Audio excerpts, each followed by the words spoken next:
Hi from Tash Ties. I've got a Honda Accord here. Just doing an interior light on these. None of them are working. So I'm just going to show you how it's done. You need a flat screwdriver, a really skinny one. What you got to do is slide it in there and gently lift it out. Pull it towards you. Problem with these ones, they've only got a little clip. So if you do it too harsh, you will break it. So once you got it out, these are the bulb that needs to go in there. So it's the RB269. That's what you got to put in there. Now you get a little screwdriver. Again, you pull the bulbs out. That's gone on the floor.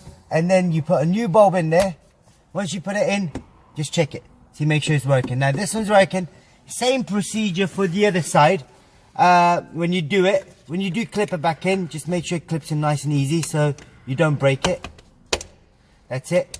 You switch it off, switch it on. That's all you got to do on the other side as well. Remove it, put a new bulb in, and job done. That's all you got to do. Thanks for watching our channel. Goodbye.